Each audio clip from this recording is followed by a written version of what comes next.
Welcome to the Vibe Within podcast. I'm your host, Gab Cohen. Each week, we will connect through stories and conversations about wellness, yoga, addictions, spirituality, mental health, rituals, and everything in between. The goal is to transform our traumas into strengths to create the change we desire in our lives. My mission is to help others by shining awareness on real-life topics so we can learn new ways to heal physically, emotionally, and spiritually. Whatever you are going through in this moment, you are not alone, so let's connect and heal our vibe within.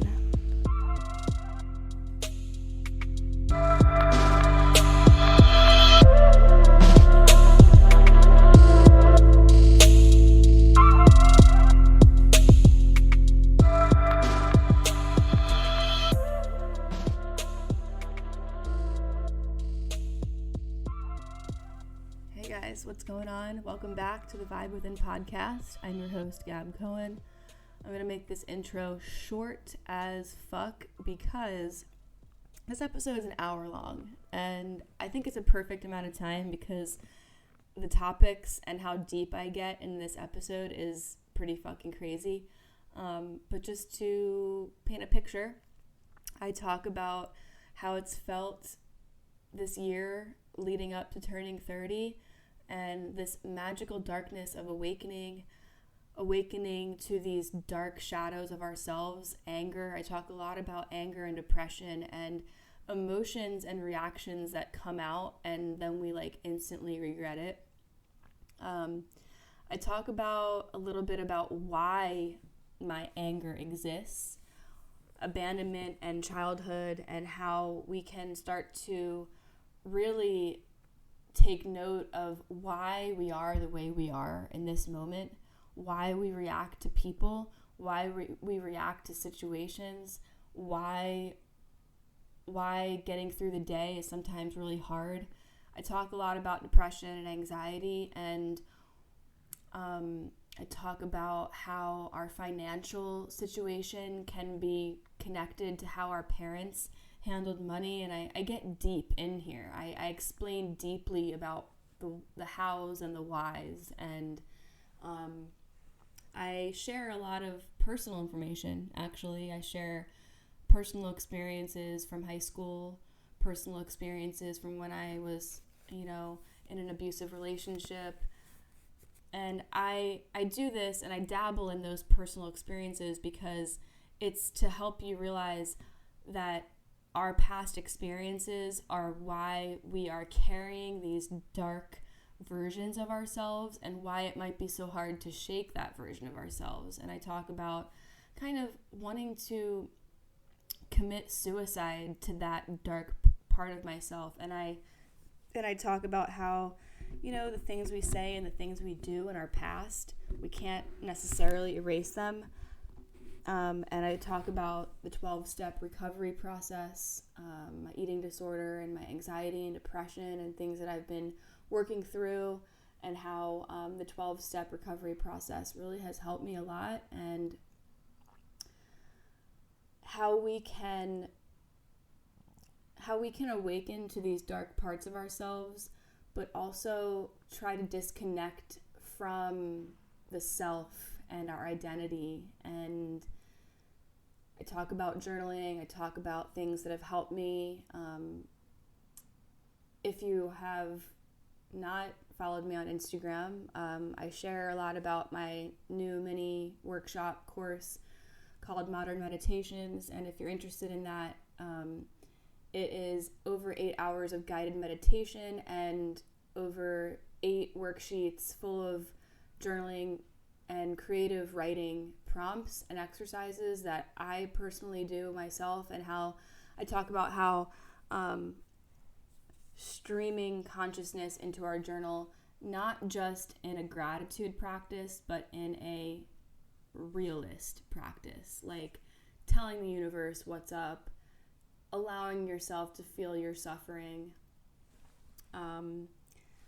all these things. And I get pretty deep into how we can soothe ourselves away from feeling these emotions with caffeine, with working out, with whatever it is, and then we're left with that same trauma, that same pain, that same abandonment.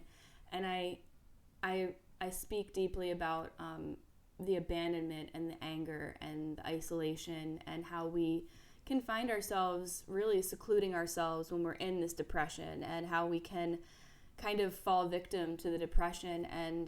And even though the depression is trying to protect us by not being around people and not unveiling who we really are with this depression, we don't have to label ourselves, and we can disconnect from that. So without getting too deep into it, let's just get right into the episode. If you'd like to support the podcast, just share, screenshot, tag me on Instagram, Gypsy Love Flow, subscribe, rate, review. Obviously, that really helps the podcast thrive. And as you know, this is a one-woman show, so I really appreciate all the ratings and reviews. And let's just get right into it. Thanks, guys. This episode is brought to you by Tonic Vibes CBD. Tonic offers CBD blends that use organic sun-grown hemp flower from their family-run farm in upstate New York. Their original formulations were first developed by Tonic's founder, Brittany Carbone, to help manage her own anxiety and depression that she was suffering with herself. Combining plant-based ingredients like ashwagandha, black seed oil, lemon balm, and passion flower, their soulfully crafted botanicals work with the CBD to restore our body's essential balance. The magic is in the love and intention that goes into each of their products from seed to shelf.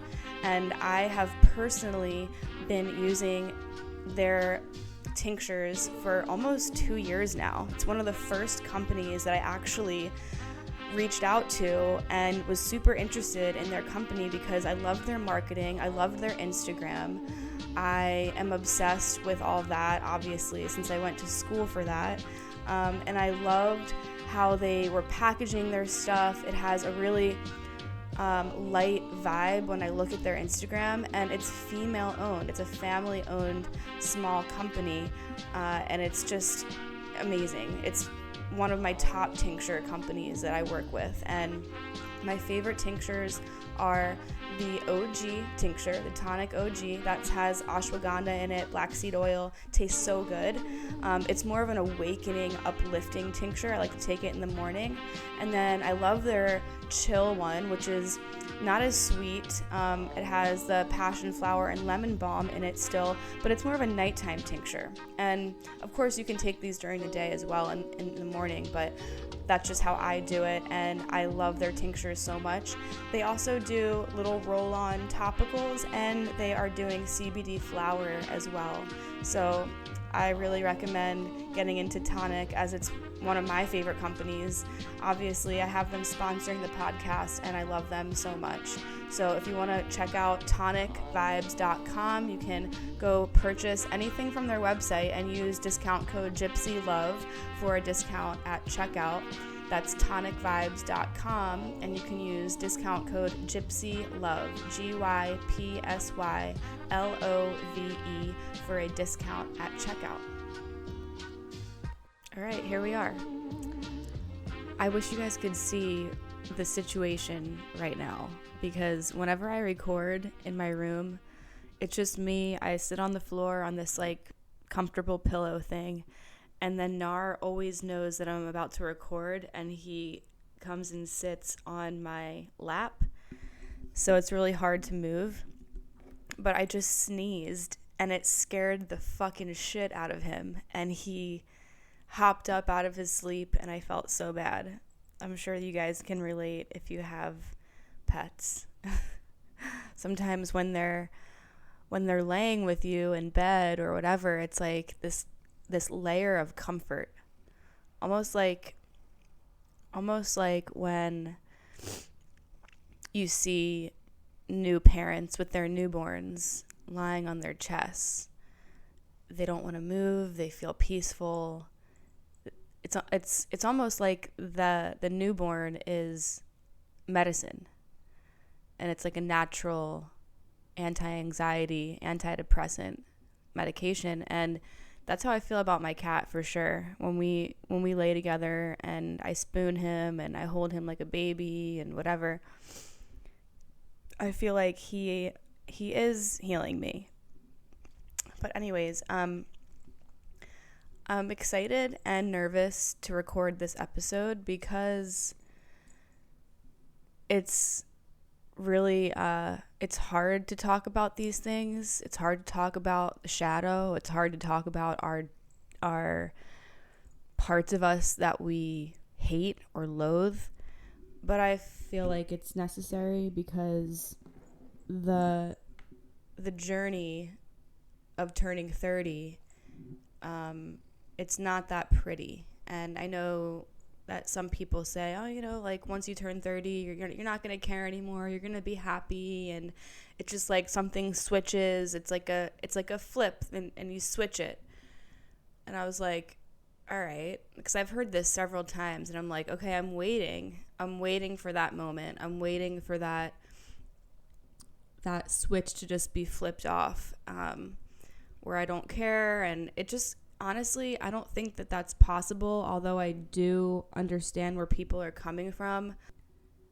For me, I feel like I definitely have felt this shift of not giving a fuck about the number 30, because I don't feel 30. I don't feel like I look 30. I still get asked how old I am when I'm like, out or even in lifts. Like when I tell people that I'm almost 30, it's like unbelievable to them. So I'd like to keep it that way and continue to feel and look young and whatever. But part of turning 30 and this journey of turning a new chapter and leaving your 20s, it's part of it is awakening to the darkness that we are. And it's a brutal process, and I am hoping it gets easier and it gets better. But I have to be completely honest with you. It's a lot of shadow work. It's a lot of rude truths. And just like I was explaining last night when I was teaching a yoga class, that yoga it's more than just stretching your body and feeling good. When you step on your mat, it's an experience. And it's an experience of you meeting yourself over and over again in new ways. And the experience of meeting yourself in different perspectives can be quite jarring and daunting at times, because you are really tuned in to your energy and the way that you talk to yourself and your internal dialogue and the way that you're putting out energy into the room. When I first started doing yoga, I actually dreaded each class, because I knew that it was really challenging for me, and there was those 5 minutes before class that I would just lay there and I'd be like, oh, I don't want to do this. I don't want to do this, but I know I'm going to feel so much better afterwards. And I never realized in the beginning that was because I was doing shadow work, and because I didn't enjoy it, I still needed to do it, because after each class, I would feel energetically lighter. I would feel my mood lift. I would feel my irritability and my anger lift. And that's what this episode is about. Basically, yoga is just one way of doing that deep shadow work and having those realizations of how we really are. Because whether you believe in the mind or the self, because there's, in Buddhism, we don't really have a self, and it gets kind of crazy with all these different modalities of meditation and all that. So I personally have been taking little pieces from different cultures and different ideologies of Buddhism, and I understand that we are conditioned and we are programmed from when we are children, and who we are today is quite literally how our past has molded us to be. If you're familiar with Gabor Mate, I'm sure you are. He's been on all the huge podcasts out there, from Russell Brand's to Rich Roll to, the Goop podcast. He's been on every podcast you can imagine. And basically, he says that the root of our suffering and what we're dealing with today is all derived from pain from our childhood. And our past literally shapes us into who we are today, how we relate to people, how we judge people, how we build walls, how we protect ourselves in certain situations, because we are programmed and we're traumatized from certain people or situations. It doesn't have to be a crazy traumatic event, but these little events all roll up into one big snowball. And then by the time we're turning 30, like I am, then the veil, it's like there's too much and there's no more space for any little traumas anymore to be stuffed down. And then it's just dying to come up and it's dying to be purged. And I can describe this period of time leading up to turning 30 as a magical darkness of awakening. And it's nice to feel this shift in my energy and kind of this more broad and kind of zoomed out lens of what I really need to work on, because for a long time I was in denial. But there's no denial anymore, and I'm seeing myself in a perspective that isn't the best. But I know it's true. So I don't know what part of that is the ego trying to just run me down and judge myself and whatever, or what part of that is my true self, my highest self, saying, hey, these are the things you really need to work on: your anger, your reactions. So if I could sum up the last year of my 20s, and maybe you guys can relate because I know some of you guys are in your 30s, or you're approaching 30. So if I could sum it up, it would be like this. You know those scenes in movies when one of the characters has been traumatized and now they're sort of dazed and they're looking into nowhere, they're looking into the sky, into space, their eyes are fuzzy, they seem like they just really aren't there.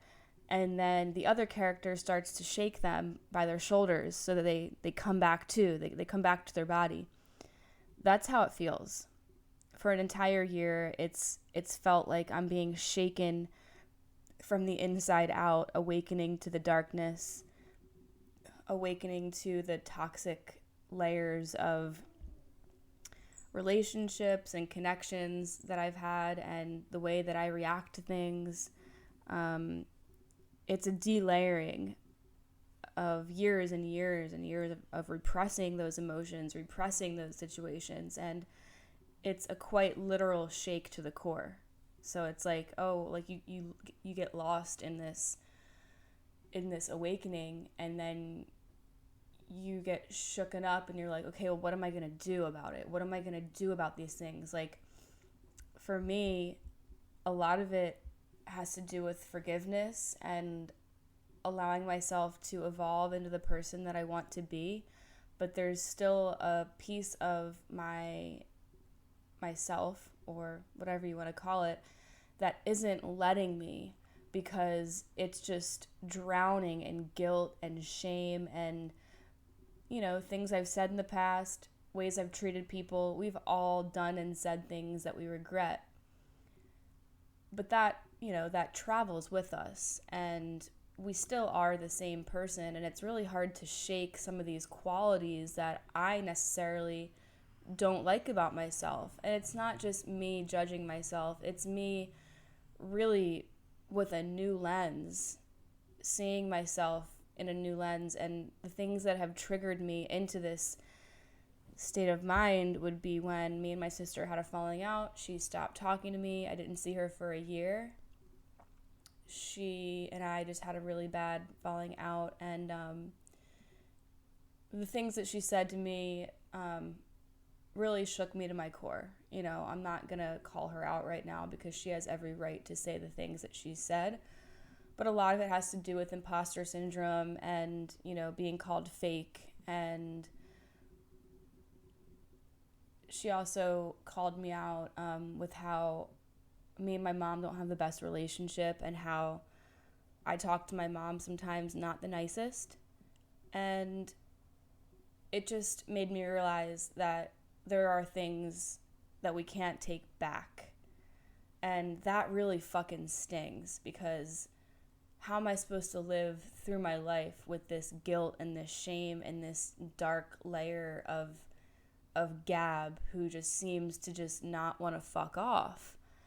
And I'm just really over it at this point. Like, I don't know the proper way to navigate away from her, because she's just lingering. And this part of me, this version of me, I don't want her to be around anymore. But we as humans are going to latch on to the past, because that's all we know. And the future isn't set in stone, but we are all on this self-development path, and we're trying to become better people. So we have goals, and we're manifesting our desires and all this. But what I've realized is that I can be doing all the things. You know, I can be journaling and meditating and teaching yoga and being of service and trying to become a better person. But if I can't control my anger or my reactions or my anxiety when I'm around family, what does that really say about the work that I'm doing? It's obviously not working, because when I'm around family, it's the dark part of Gab comes out, the anger, the aggression, the words that I don't really mean. And you know, we can be lost in this self-development phase of, oh, I'm becoming a better person, you know, like the past is the past, letting it go. But part of the 12-step recovery, and I consider myself part of the 12-step recovery, one for drugs and alcohol, obviously. Even though I don't consider myself an alcoholic, I do consider myself having addictive tendencies, an addictive personality. But the 12-step layout, it also works for toxic relationships and eating disorders and codependency. The meeting that I go to every Friday has a wide variety of people, from codependent issues to addicts, to alcoholics, to mental illness, to trauma survivors. It's a wide plethora of people in there, and it's really welcoming. And part of what I'm saying is, part of the 12-step process is reaching out to people in your past who you've done wrong and making amends. And it's hard to make amends with people who don't want to see you in that new light, or they aren't ready to see you in that new light. Or, you know, you can't persuade anybody to you know, be like, oh, okay, you're a new person, all right, cool, like let's go get some dinner. Like, it doesn't work like that. They're still very much in their past, and they are still very much in their head. And for me, it's hard to separate the things I've said and done, and the way that I, like, the trauma that I've encountered in my family. You know, my family was very broken growing up after my parents divorced. Lots of fighting with both parents on my end. Lots of fighting, lots of arguments, lots of cops being called, lots of situations, lots of anger. And that anger is derived from something. It just doesn't come from nowhere. So I know that it's not my fault 100%, and that the living environment that I lived in, the way that just some things went down, with my stepdad, and we didn't get along when I was in high school, and just a lot of things that I didn't agree with, the way that my mom and my stepdad and my dad were handling situations. I was lied to a lot. I was made to feel that the ways that I was feeling and analyzing the situations was wrong, and that I was the fucked up one, and that I had all this, I was just the fucked up high school teenager who just, was lashing out. But that lashing out comes from somewhere. I felt abandoned. I felt uneasy. I felt left in the dust. I felt really fucked over sometimes by my family. And that just continues to snowball and snowball. And as I'm speaking this is the first time that I'm speaking about this really on the podcast, because as I speak it, it's just coming out and I'm realizing all these things. And then if you think about it, if from childhood, so if you dealt with feelings of abandonment, or your family not taking your emotions or your perspective seriously, and you just feel like nobody fucking cares, then that's going to transfer into the types of relationships that you bring into your life. And that definitely happened with me. I got into I think I've spoken about this before in the podcast, so I won't go crazy into it, and I'll try to link it in the show notes of the episodes that I've spoken deeply about my past relationships. But just to paint a little bit of a picture, my first boyfriend, when I was 16, 17, it was a long distance relationship. Then I lived with him. We did massive amounts of drugs, drank a lot of alcohol. I'm lucky I even survived that summer. I think I was 16 or 17, living with him in Greenville, South Carolina. And it was definitely a learning experience, but that whole relationship was built on drugs, alcohol, pain, suffering. We both had depression and anxiety. So we were both just latching on to each other's trauma, and we were trauma bonding, and we were pain bonding, and that's not a way to start your romantic career. And that's what happened. And I to this day I still have love for him, even though he's married and has kids. But he was my first love, and he taught me a lot about myself. And long story short, he ended up cheating on me. Then the next relationship that I rebounded out of that was with a drug addict who was addicted to heroin, who got me to dabble into heroin. Not proud of that. And I was only a senior in high school, and he was a narcissist. He manipulated me. He would force me to drive him around to, buy drugs. He would make me feel like he was going to kill himself, because he would say that he had a gun and he was going to kill himself in his house, and that if I called the cops, he would just end it. He was your typical narcissist. And he really fucked my head up. I'm not going to lie. This is over 10 years ago. 10 years ago. 18 years of age I was. And that relationship set the table for who I let into my life after that, because I felt like I was unworthy. Because I felt like the way that he treated me, the way that he talked to me, he lied to me, he stole money from me, he hacked my credit card, my debit card, he had a way to hack ATM machines. He would force me to sleep over and say that his parents said that it was fine when his parents said that it was not fine, and then I would get yelled at by his parents, and I had no way out. I had no way out of this cycle. And then don't even get me started on, you know, the sex and the lies and the manipulation in that sense. And it was complete control. And all of my friends stopped talking to me. My friends hated him. They just stopped talking to me, obviously. I mean, why are you going to watch your friend go through that? And I just know that the physical and emotional abuse that he did to me, that set the table. And I will link the episode that I get deeper into this whole situation is the one that's called Depression and Nostalgia. So I'll link that in the show notes.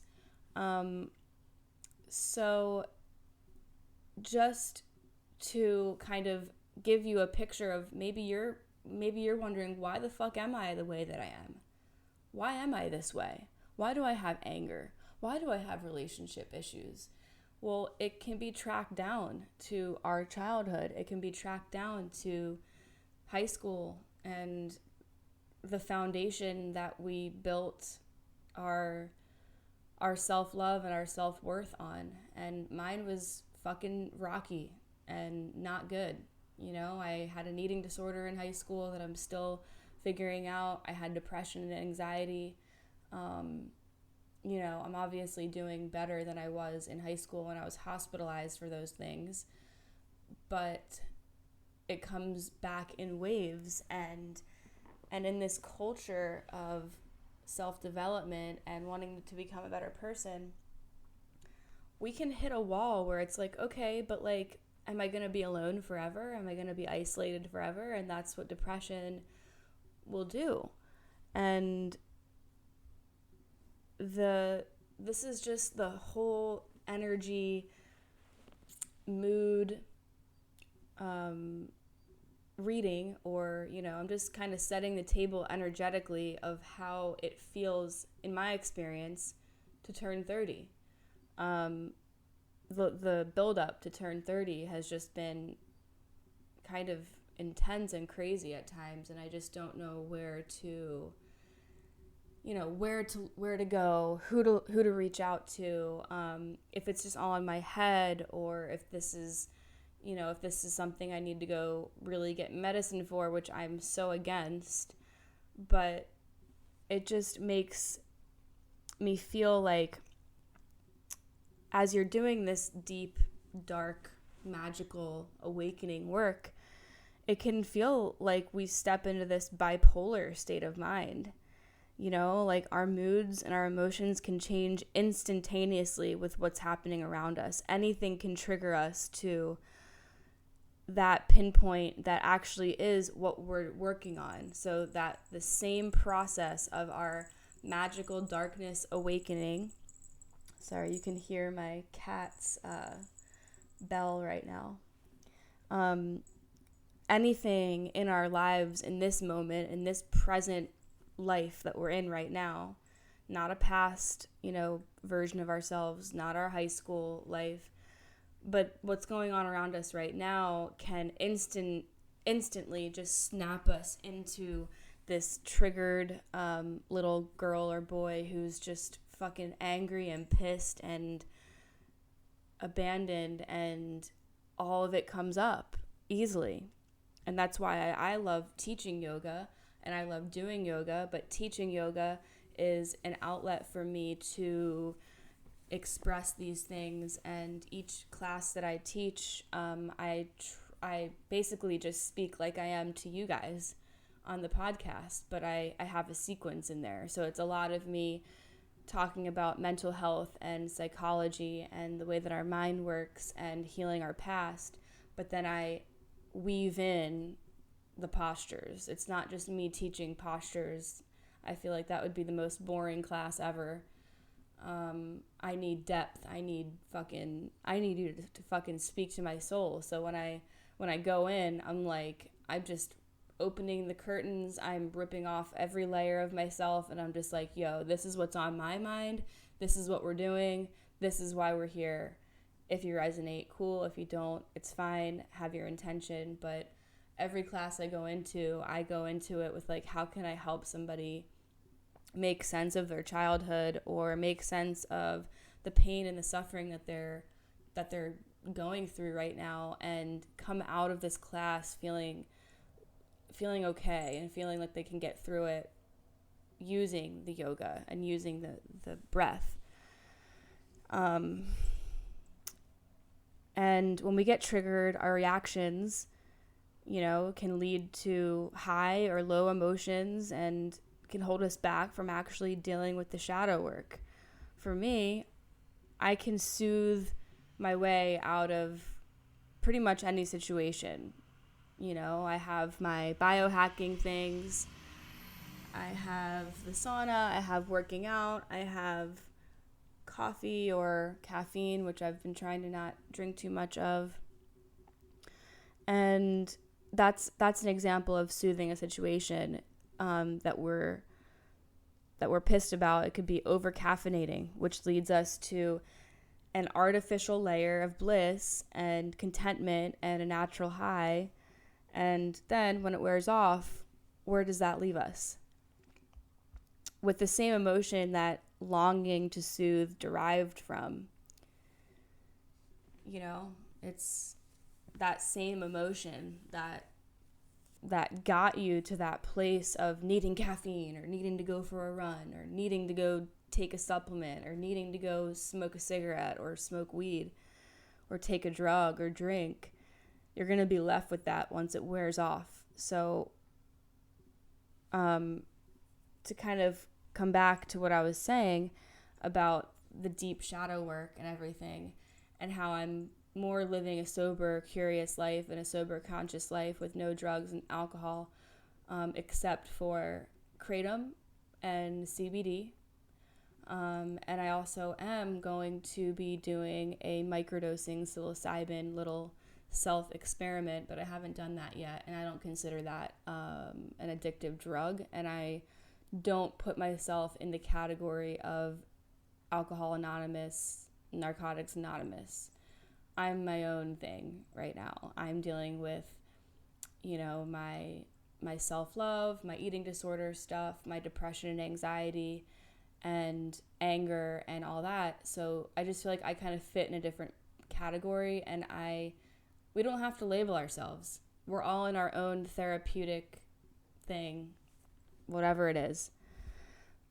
But like I said, when that wears off, so this is the longest time that I've been clean from drugs and alcohol. And with that, I've spoken about this a lot in the podcast. Just check in with the last 10 or 15 episodes. But with the cleansed body from drugs and alcohol comes the cleansed mind, and that's when all of the darkness and the awakening and the wokeness comes. I truly, truly feel that when your body is cleansed from the poisons that we've put in them, then the mind starts to wake up and see ourselves in a new light. And it's not about me saying that I'm better than anybody because I'm sober. It's quite the contrary, because I go through days where I loathe myself and I hate myself, because of who I was and who I am and who I want to be and how I'm attached to those past things that I've said and done, and the ways that I've treated myself, and the embarrassing situations that I've been in with past relationships or dudes who have abandoned me.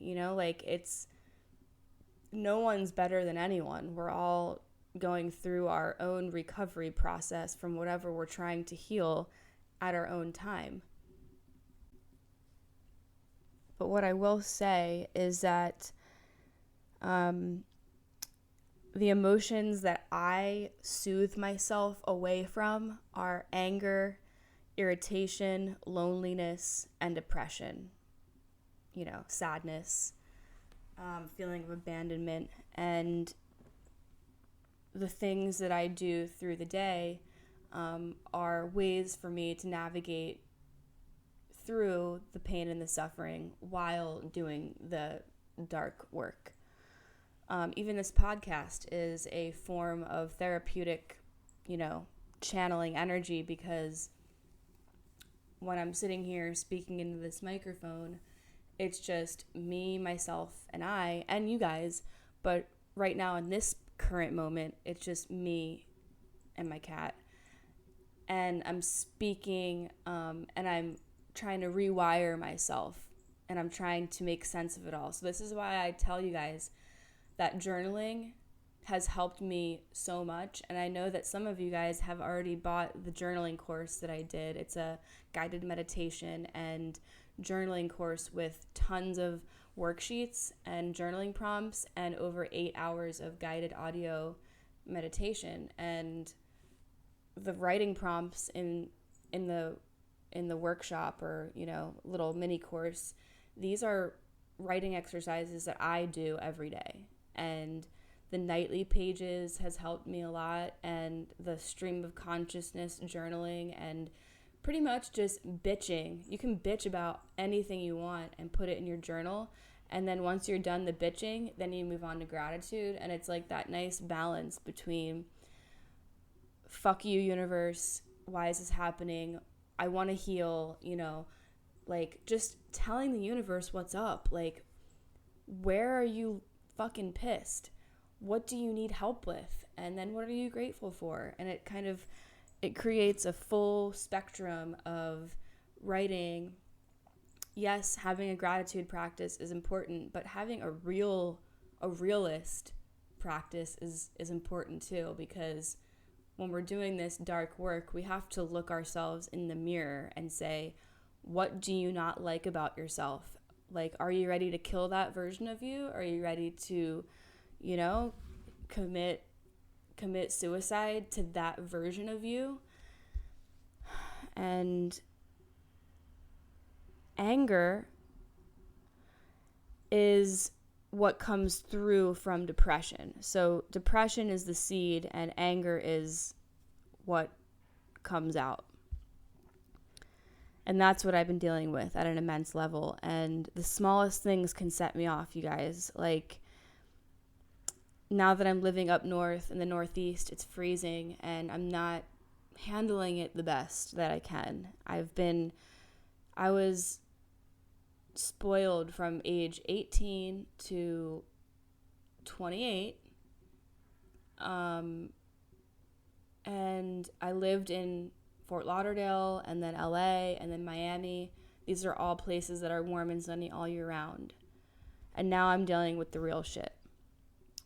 And sometimes I have to sit back and ask myself, is this really me? Or is this just like a really nasty emotion and reaction flowing through me? And I'd like to think that it's the nasty emotion flowing through me, or the nasty reaction. But there's some days where I just really I look at myself and I'm like, no wonder you're alone. Like, no wonder you are isolating yourself, because you don't like the person that you are. So why are you going to be around people with the slight chance that they see me in this anger and this, frustration? And we all have it, but we're all really good at masking it. And my fear is which comes from the depression, you guys. So if you're dealing with depression, isolation and secluding yourself from things is natural. So don't beat yourself up. That's just the depression kind of protecting you, because deep down inside, as a depressed person, we know that we might not be the most pleasant person to be around at all times. And I'm saying that even though I teach yoga classes and workshops that are packed, like my Monday night class here in Philly, it's packed, it's sold out, because I bring something to them. And when I walk in there, I am my purest, best version of myself.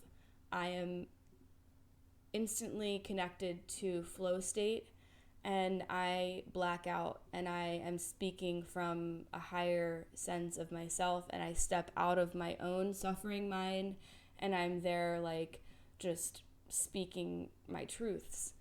But then when I leave, after I teach, and I know I've spoken about this before on the podcast too, when I leave, I feel like the rest of my life is just fucking bleak. Why am I here?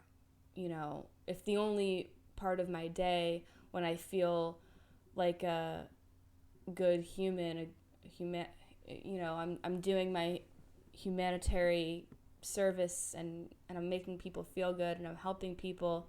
But if the rest of the day I hate myself and I loathe myself, that's a fucking issue. And the depression will make you hide, and even when you're walking down the street or you're at the gym, like you're trying to hide, and I know that's not me because I can walk into a space of 50 people and teach yoga and speak to them no problem. So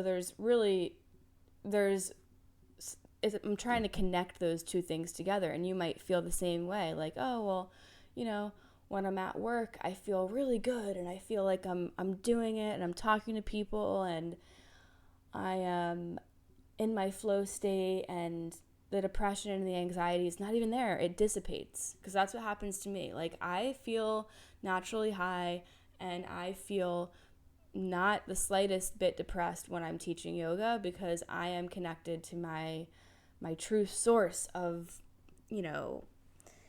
consciousness and happiness, and I'm helping people. But then maybe you resonate with this, then when you leave work or you leave that particular project or you leave the gym or you leave that hobby, you just feel like, oh, I fucking hate life. I hate I hate the normal flow of life. And for me, that's been hitting really hard. Just the normal day in, day out shit, grocery shopping, needing to get things, like making sure my cat's okay, trying to get health insurance, paying bills. It's expensive to live in the Northeast, and I didn't realize that, but heat costs a lot of money. Oil costs a lot of money. Our house is really old. It's kind of frustrating at times, and for the first few weeks, we didn't really have heat because we were still figuring out how it worked, because it's an old house. And I was just fucking miserable, you guys. I was just like, I can't live like this. And for my birthday, I am going to Miami for a little less than a week, so that'll be good. But, there's going to be those days where there's just too much stress and depression, and it's really challenging to see it in that light as this is just life. And when you're dealing with severe anxiety and depression, it's just the simple motions of life that can be dramatically debilitating. Like I said, walking to the grocery store in the freezing cold and layering on jackets and sweaters feels like I'm gearing up for war. And then when you get to your point B destination, then you have to unlayer, organize all your things. I feel like a bag lady at the end of the day. I feel like a fucking bag lady with, because I don't have a car and I'm trying to utilize public transportation more than Lyfts. I'm trying to save money. And by the end of the day, I'm fucking energetically, physically, emotionally exhausted just from getting around, just from walking, just from the hustle of life. And now I completely understand what seasonal depression is. I think that I did experience it in high school, but we didn't even have this language back then. There wasn't this mental health complete craze where like everybody was obsessed with learning about psychology and the mind and philosophy and, all these amazing theories and philosophers like Jung and Alan Watts and all these Buddhist books about meditation and mindfulness. Like, I didn't have all these things, and I didn't really fucking think about it either, and I was on antidepressants, so I felt like I was kind of a zombie, honestly. If you want to hear more about that stuff, I did talk a lot about that in the thyroid episode and the depression episode And a lot of the recent episodes, I've talked about my journey with medications and stuff like that and mental health. But what I'm saying is that all of this noise, the teaching and the errands and whatever your work is, your home life, your family, your relationship, taking care of people, it's so noisy. And sometimes it just feels like everything I do is one long struggle and suffer and one long fucking suffering motion. And that's not a place I enjoy to be in. I don't enjoy feeling that in my headspace at all. At times I really just feel like there's a part of me that I want to kill. As, you know, weird as that sounds, I'm not talking about killing myself. I'm talking about how I want to kill that dark, angry, always annoyed version of myself. But we all have that version of ourselves. I think that, like I said, we're all really good at hiding it, and we're all really good at hiding our facial expressions. But sometimes I really suck at it, and when someone looks at me, they can just tell that I'm pissed because my facial expression says it all. And I grew up with my mom, who's an empath, and she does not hide her emotions well. Let's just say that. And I think that rubbed on to me for sure. I remember growing up and her just, when she would get pissed, she would just sit there and frown.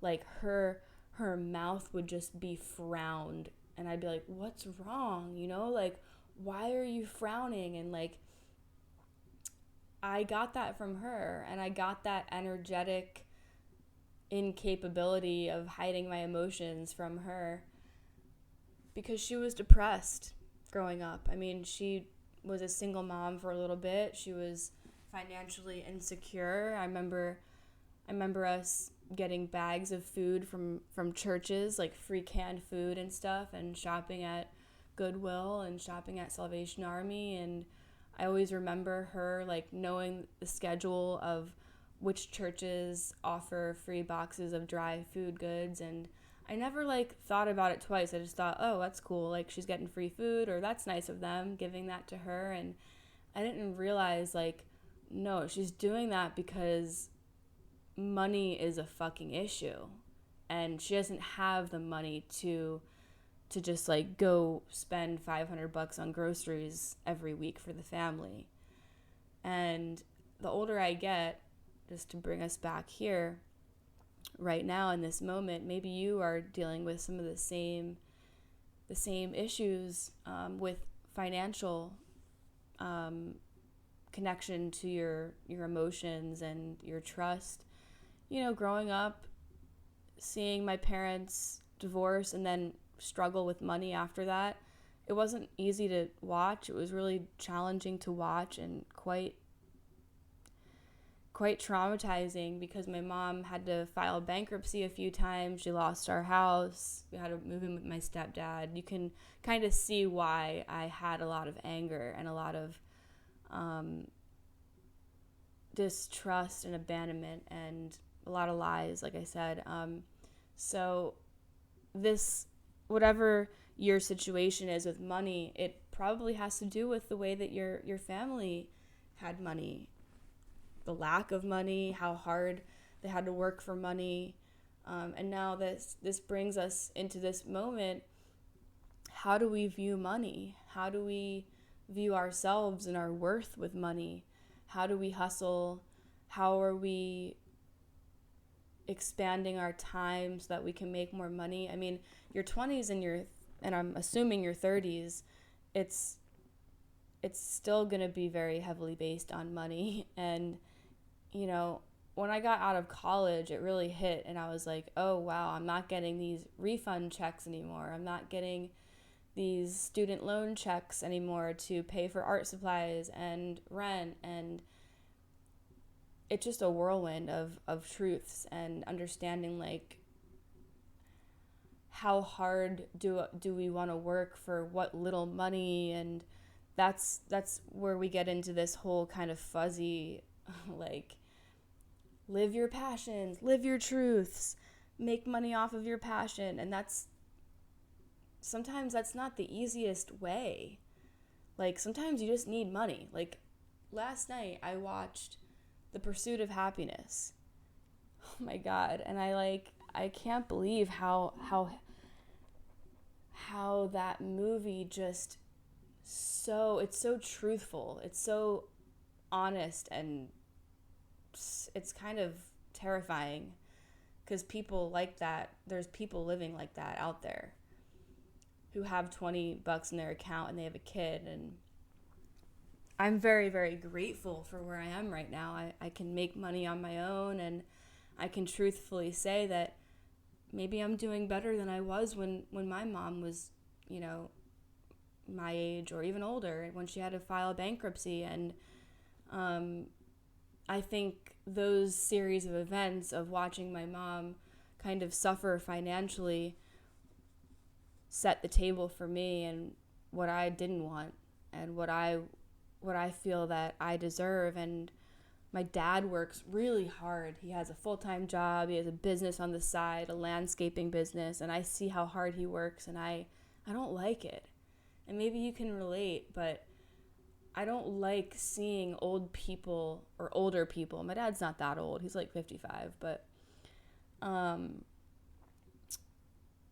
don't enjoy seeing older people working their fucking ass off and killing their bodies just to make ends meet. And the fact that I don't have to kill myself physically like I was in art school and when I was bartending and living in LA and working for fashion companies and then bartending in Miami, like I was literally like so drained. And it wasn't until I stopped bartending that I started to like see what else I could do. And then when I broke my arm, that was it. I was like, I'm not bartending again, because now I know that I can make money in other ways. You just have to really tune in to your resources around you. What signs, what's around you that you can kind of use as an expanding opportunity, people and situations to help you navigate into a different way of saving money. This is turning out to be a longer episode than I realized, so I'm going to break this up into 2 parts. This is going to be part 1. The next part is going to be part 2 of The Magical Darkness of Awakening. But before I end,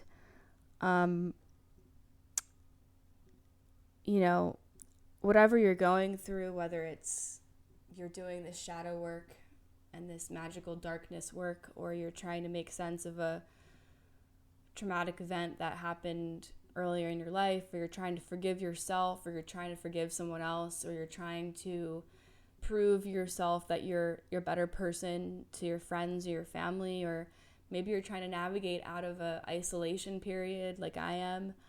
Maybe you're trying to navigate out of an anxiety and depressive state. You're not alone. And we all have these dark parts of ourselves that we don't like living with. And I truly feel that if we just are awakened to it, and we can sit down and journal or talk about it or talk to a friend and get it out there, then you're kind of putting a flashlight on that dark part of yourself so that it can't continue to like fuck yourself over and hide and be angry. Because once the anger and once the resentment and once the reactions come through, then you're going to be like, oh, okay, I know what this is. This is my depression. This is my anxiety. This is my inner child that's doing this. I'm going to try to disconnect from this emotion, this reaction, and, just try to be a better person. That's all you can do. So I hope this episode helped you, and I'm excited to do this work. And I actually am excited to turn 30. I actually am. I've come to peace with it, because age is just a number. And, the older I get, I feel like, oh, cool. Like, you're pretty strong. You've been through this. You've been through that. So tell yourself that. Like, whatever you've been through, like, give yourself some fucking credit, because, I think that experience is true knowledge and true wisdom. That's what all these fucking podcasts are doing. It's all these people talking about their experiences, talking about things they've learned. And then, yeah, there are the podcasts that are factual, that are strictly about case studies and science and philosophy and the facts, which is really nice too. I like to switch it up. But a lot of these podcasts that we listen to are people experiencing and explaining their experiences and shining new light into different ways and giving yourself a different perspective and words of wisdom, words of inspiration, whatever you want to call it. We're all just connecting to that knowing, because we're all trying to heal those dark parts of ourselves, and it's not fun. It's not fun sometimes, and you're not alone. So there we go. Thank you guys so much for tuning in to that episode of The Vibe Within. I really got deep in that one. Holy shit. I know that probably I'll regret saying some of those things, but hey, whatever. I share what I share because I feel like in the moment I should share it because it's going to help people. And as you guys know, this is a one-woman show. I do everything on my own, from the marketing, editing, recording, reaching out to sponsors if I have one. Everything that you see, I create. And if you'd like to support the podcast, there's a variety of ways that you can support it in the show notes. You can leave a rating and a 5-star review, or a 5-star rating and leave a review. This really helps the podcast thrive. And I know that you guys hear this on everybody's podcast. Leave me a rating, leave me a review. I get it. I'm sure you get it. But for little podcasts like mine that are starting to really thrive, I'm really proud of it. It's my baby, and you guys are helping me really get it out there. And I'm trying to get these episodes out there to people who are going through the same shit. And vulnerability is just a way for us to all feel like a layer of this judgment and this ridicule is lifted. So if you could leave me a review, leave me a rating. You can screenshot and share this episode with a friend or a family member. Send episodes to your friends and your fam.